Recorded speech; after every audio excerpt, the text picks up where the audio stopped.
Hi, I'm Lady Charmaine, and my guest today is the co-host of the nationally syndicated hit radio program, The Ricky Smiley Morning Show. She's best known for her Ain't Nobody Saying Nothing and the business segment on the popular radio broadcast. She's here today to talk about her brand new show coming to the Fox network entitled Dish Nation. Help me welcome Miss Ebony Steele to the show. How you doing, Ebony, and welcome to the show. Hey, those are all my background fans that are here with me on the interview. Okay, well, I think I might have to give you some real ones, and let's give you some real ones. That's right. It's almost like the Verizon man. All those people standing out on the yard with you. So that's how I roll. But thank you for having me on the show. Oh, you are so welcome, Ebony. Thank you. Now, I know you are a part of the Ricky Smiley Morning Show. And before we get started, I want to know, how did you and Ricky Smiley come together for the morning show?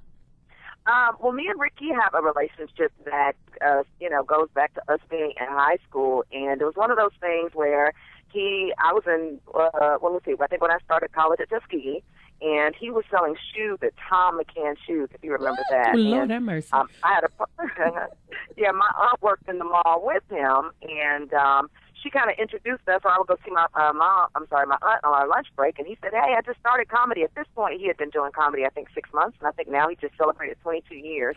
He said, "If I ever make it in TV, radio, whatever, I want you to be my female sidekick." So you fast forward and, went to Tuskegee, got my degree in mechanical engineering, which I call my daddy's degree, and got into pharmaceutical sales, taking the corporate rap route, and got the phone call from him a few years back, and about 6 years ago, and bought it for a minute. But it's one of the biggest leaps of faith that I've ever taken. It took a lot of fasting and praying to, jump ship like that for something that I had totally no experience in. So the friendship and the bond and the stories, I think, so much adds to our chemistry because we have a reference point to go back to when we, are talking and bantering on the air.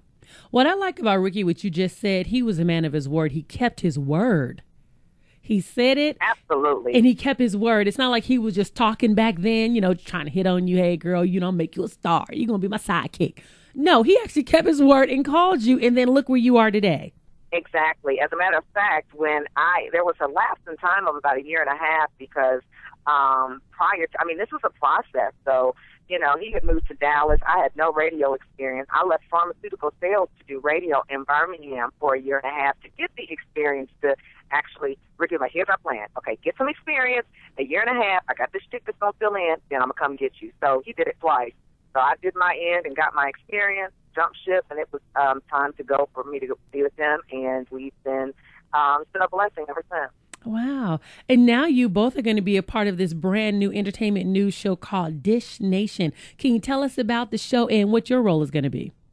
Okay, absolutely. It's fantabulous. It's just how sometimes, mistakes aren't made when it's your fate. So to be on TV and a part of this, not something that already exists, but a pilot, a launch effort is awesome. Dish Nation is a nightly TV entertainment show. I'd say it's we're between the cross of like TMZ and like an Entertainment Tonight extra, something like that.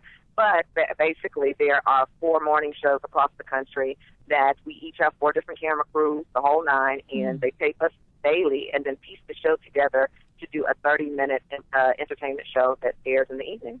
Now, how did they find the Ricky Smiley Show? Because there's so many morning shows, out there. Did you have to pitch yourself, or did somebody hear your show, loved you all, and wanted you to be a part of it?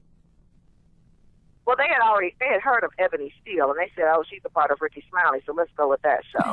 No, but that's not exactly how it worked out. Okay. From what I understand, that they did a screening process of probably about 100 morning shows across the country, unbeknownst to us. And then when it came down to the decision had been made on us because we are, in fact, the only what I would consider kind of like urban, morning show that's a part of this. So, it just worked out for us. They'd heard about us. They'd seen how our numbers had grown. Because since I started with Ricky, we were just in Dallas for a year, just one market, and we've grown to over 57 just on radio. Wow. That is really a blessing because I know Ricky, of course, we all know is hilarious. And then God bless him to have his own morning show. And now look where he is, how many markets. Now it's going to be on television. And who knows, he may even have his own television show, comedy show. You never know what God is able to do. So when is the show? Well, I tell you, he's been blessing him because Dish Nation starts on Fox September the 10th. the Ricky Smiley Show started on TV One September 18th. So he has done his own. They taped it this summer. Tim, J. Anthony Brown, Ray J, and a few other people. But what Ricky has done is just so awesome, and the fact that he has 2 major TV shows launching. It just goes to show when you put God first, you keep your word, and do your talent in the best way you can do it, and stay in your lane and stay faithful how things work out. So it is working for him. Wow, that is really a blessing. And you're a woman of many talents as well. You also do voiceover work for major brands like Walmart, Verizon Wireless, and the Sci-Fi Channel. How did you become a voiceover artist?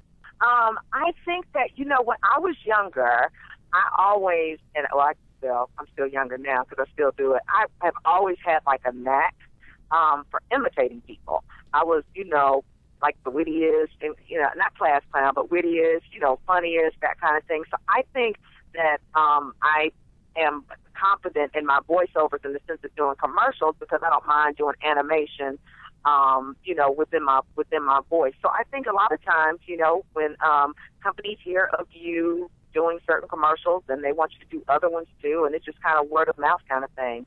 So, I've been blessed in that area. I hope my next thing I want to do is definitely animation, do Pixar, do, cartoons or do movies like that, but, my imitation of, different people, Nancy Grace, Jocelyn Hernandez, Love and Hip Hop, or, Tiny from T.I. and Tiny, they may not be dead on, but, I can pull them up enough to get the room chucked. So. Yeah, so you can talk about Stevie J. Stevie would it be? Stevie J. Talking about who? I said Stevie J. Jocelyn Hernandez, she never puts a V in his name. She puts a B in his name. Oh, yeah. Stevie, do you really love me? Stevie, let me tell you something. Stevie, let me tell you, okay? We make our money. I'm Jocelyn Hernandez. I'm the best one in the world, okay? If you go over there with Mimi, that's fine. It's okay. You go out, we come back, baby, because you already know what's up. What's up? Oh, that's good. And lastly, I just want to talk about, you have a dance studio, and it's called the Ebony Arrington Dance Studio. So can you tell us a little bit about your dance studio? Sure. My dance studio started 13 years ago, to be exact, in Birmingham with 17 students. Our biggest year ever, we've had about 420. When I say we, me and my sister, who is my lifeline, who has been there for me through thick and thin, through the business, through, my bout with breast cancer, being my soldier, my right-hand man for that. But she held the studio down. That was the agreement when I left Birmingham to go to Dallas. And so we still have our 2 locations there. And because of my love for dance, it's just one of those things. In Birmingham, we teach at our 2 studio locations, but we go on site to about, maybe 12 or 13 different daycares or preschools, are part of their curriculum. So I've actually started on that in Atlanta. There's one daycare that I go to, and it's just with God. I just passed them one day. I stopped asking if they needed a dance teacher. On average, I'll usually have 12 students at a daycare, but because we've grown and become so popular, everybody wanted to sign up. So we probably had 30 girls. I have 30 girls signed up to start in 2 weeks because we start back teaching in September. So it's just awesome. I think the art, it's just what it is. It's the art in any form, and I think it's definitely contributed to me and my success, not being shy, being able to, speak to a crowded room. What do they say? One of the things people fear the most is talking in front of a crowd. So everybody's not going to be a professional dancer or singer, but if you have that charisma and that personality to be able to present yourself, then it will still come over in your college and job interviews, even just to move forward in life. So that's why I love, the dance studio and what it brings to the community. And you just mentioned that you're a breast cancer survivor, and you're also a part of Circle of Promise, a national ambassador. So how long have you been doing that for the Circle of Promise? Well, since I've been diagnosed, actually, and sometimes I actually hold my head down in shame because when I first was diagnosed, it was probably 6 weeks into me moving to Dallas to start with the Ricky Smiley Morning Show. And I didn't want them to be like, oh, Lord, the new girl, she's sick. Oh, what are we going to do? So it was like one of those things, okay, should I go to this surgery, treatment, whatnot, and just, maybe look different for a minute, or should I be open about it? And I'm so glad that I was open about it because it was actually therapeutic and healing for me. I think of people that may have to go through, breast cancer or any type of other, chronic disease or something that may possibly put your life at risk. and you may sit behind a desk every day, 8 to 5, 8 to 9, whatever. But the fact that I could talk about it on the air, made the announcement, and the emails and people responding to me actually helped heal me. It comforted me. It gave me strength. It gave me courage. The mornings I didn't feel like going, I'm like, if people can get up every morning and drive to work and deal with the mess their job may give them, I know I can get up and talk to everybody. So that was one of the best decisions I've made, to be open about it. And when I made that announcement is when Susan G. Komen, Crystal King, who was with Susan G. Komen, Circle of Promise, actually showed up at the job the next day when I got off the air with a basket. She was diagnosed. We're the same age, but she was diagnosed at 25, went in for a cough and realized it was not in her lungs or chest. In fact, she didn't have a cold. It was actually, something there that turned out to be breast cancer. So we're still very good friends to this day, and she got me involved with the Susan G. Komen Circle of Promise, and it's a part of my life. It's a great organization. I support the Circle of Promise here in Sacramento. We actually have a mother-daughter tea coming on Saturday. So I wanted to ask you about that. Fantastic. So we just want to remind everyone to make sure they watch Dish Nation on Fox Network beginning September the 10th. And do you know the time they're going to be airing it? Check your local listings, because in different cities it's going to be, I've always wanted to say that, in different cities it's going to be on at different times. Okay. Well, Ebony, I want to thank you so much for coming on the show. We definitely look forward to having you again. I appreciate you, lady, and thank you so much. We'll see you on September 10th, Dish Nation on Fox. Thank you.